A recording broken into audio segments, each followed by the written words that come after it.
Custo de vida, emprego e desemprego, cesta básica, tarifas públicas, salário mínimo. Agora, na Brasil Atual, a análise do DIEESE.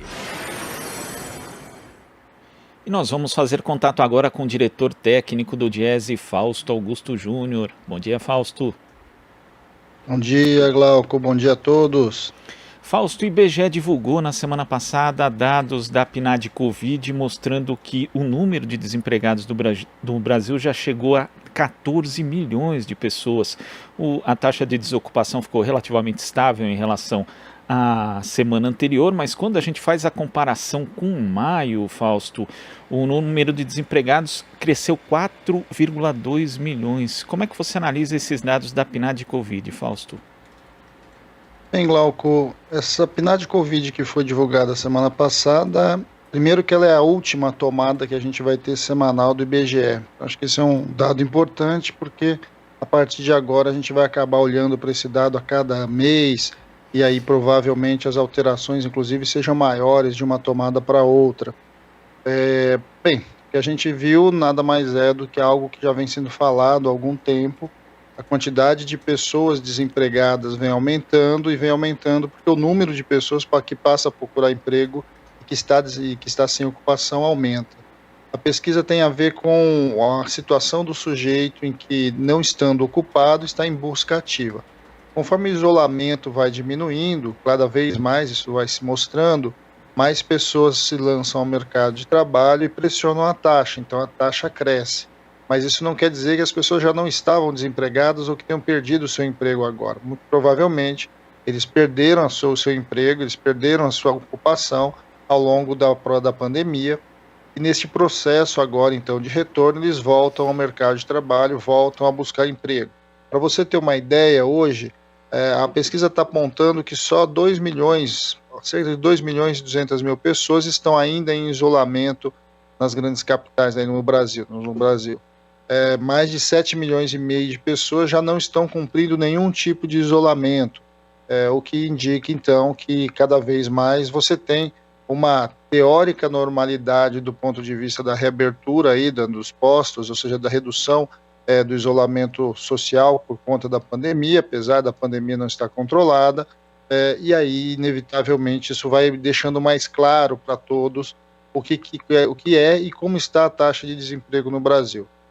São 14 milhões, esse número ainda tende a crescer ainda nos próximos meses, a gente deve ver isso avançando, até porque um dos colchões aí que foi construído pelo Congresso Nacional a partir da luta dos movimentos sociais, do movimento sindical, ele começa a ser reduzido agora, né, que é o auxílio emergencial, e depois ele deve ser extinto aí em dezembro. Nós estamos no meio de todo esse processo, e os próximos dados ali, que agora serão cada vez mais, uma vez por mês, né, serão diminutos, né, a gente vai ter uma tomada por mês, vão acabar mostrando isso para a gente, e é algo que a gente já sabe, já tem dito, é preciso ter política ativa de emprego, o emprego precisa voltar ao centro da política econômica do governo, algo que está longe de se mostrar aí como possibilidade, porque é o conjunto de pessoas hoje que está perdendo sua renda está chegando ali, as taxas menores aí de minimamente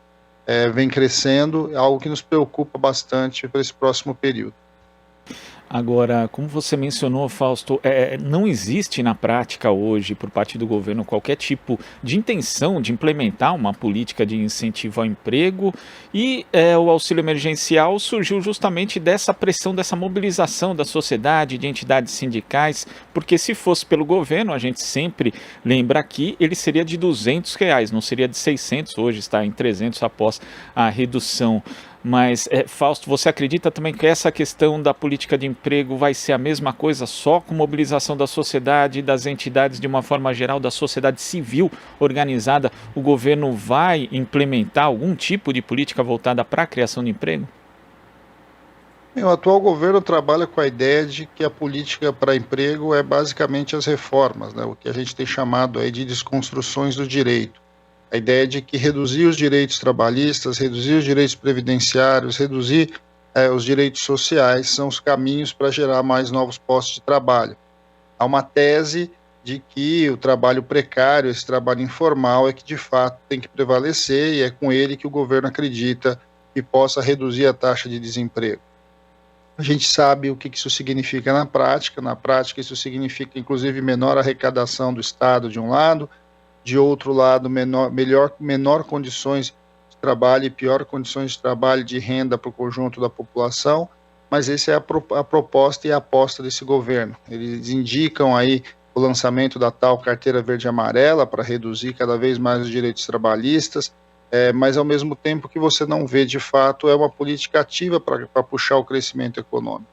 Se você não tem o crescimento econômico, se você não tem o desenvolvimento social enquanto elemento fundamental aí da política e da definição da própria política, dificilmente você tem uma reversão disso. O governo trabalha muito com essa hipótese aí que o próprio mercado vai se regular, o próprio mercado vai colocar as alternativas para lidar com essa taxa de desemprego, mas está ficando cada vez mais claro que a gente caminha para uma taxa de desemprego estrutural, ou seja, aquela em que o país de fato passa a conviver cotidianamente, ali já acima da casa dos 13 milhões, algo que é bastante grave, uma vez que isso significa que a gente está colocando aí 13, 14, 15 milhões de pessoas a ter que lidar com uma vida sem nenhum tipo de remuneração ou sem uma ocupação de fato que lhe garanta a sustentação sua e da sua família. Esse é um embate que eu acho que não há a menor dúvida que a gente precisa fazer com a sociedade, precisa trazer a sociedade para essa discussão. Nós estamos no meio agora de uma campanha eleitoral para os municípios, nos estados, nos municípios, né?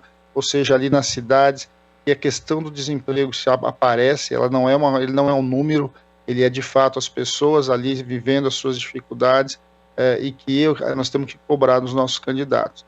É fundamental que essa discussão da centralidade do emprego esteja agora nas propostas que vão aí ser a pleito, aí, então vão estar aí a disputa em relação à eleição municipal, porque do município, de certo modo, podem começar a sair alternativas que pressionem o próprio Estado, tanto estadual quanto federal, a colocar o emprego como centro da sua política. Acho muito improvável que esse governo faça isso, mas é possível que a gente consiga construir alternativas a partir dos municípios. Acho que esse é um recado bastante importante, porque é o momento aí que a população vai às urnas, é o momento que a gente vai estar reconfigurando aí a distribuição do poder dentro dos municípios e certamente isso pode alterar o caminho da política em geral. Agora, Fausto, os níveis de desemprego já eram muito elevados mesmo antes da pandemia. Você acha que se nada for feito no sentido justamente da recuperação econômica, da criação de mais empregos, esses níveis elevados acabem se consolidando como um problema estrutural e não conjuntural, uma questão crônica aqui no Brasil?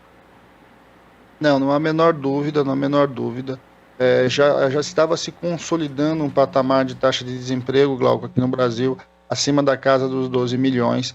Esse número ele vinha ali desde 2016, ele vinha em crescimento nessa faixa, depois ele estava estabilizando na faixa dos 12 milhões, e agora com a pandemia a gente está vendo que esse número ele cresceu substancialmente. É muito provável que esta taxa, então, ela acabe ficando a um patamar acima, e pode chegar aí 14, 15 milhões, o que nós estamos chamando de desemprego estrutural, ou seja, aquele desemprego que de fato a sociedade passa a conviver, e não só passa a conviver, ele passa a ser decisivo no preço da mão de obra, ele passa a ser um dos elementos que puxa o preço da mão de obra para baixo, e aí não só esses trabalhadores são atingidos do ponto de vista de ficar sem renda, eles certamente são os que mais são atingidos, mas o conjunto dos trabalhadores são atingidos porque a renda média do país cai, a renda média do conjunto dos trabalhadores cai, ou seja, você passa a ter cada vez menos recursos à sua disposição. Esse é um debate bastante importante, porque eu acho que a gente precisa compreender que o que a gente está vendo hoje é um círculo vicioso que vai diminuindo cada vez mais o emprego, as rendas, o consumo, e a economia brasileira ela vai se reorganizando num patamar muito inferior do que a gente viu ali na primeira década e início da segunda década aí, do século XXI. Nós estamos caminhando para uma consolidação de uma estrutura de mercado de trabalho bastante precária e com uma taxa de desemprego elevado e com redução da renda média do trabalhador. Infelizmente o quadro não é muito animador. Fausto, eu queria agradecer sua participação aqui no Jornal Brasil Atual e até a próxima. Até a próxima e bom dia a todos, Glauco, novamente. Bom dia. Conversamos aqui com o diretor técnico do Diese, Fausto Augusto Júnior.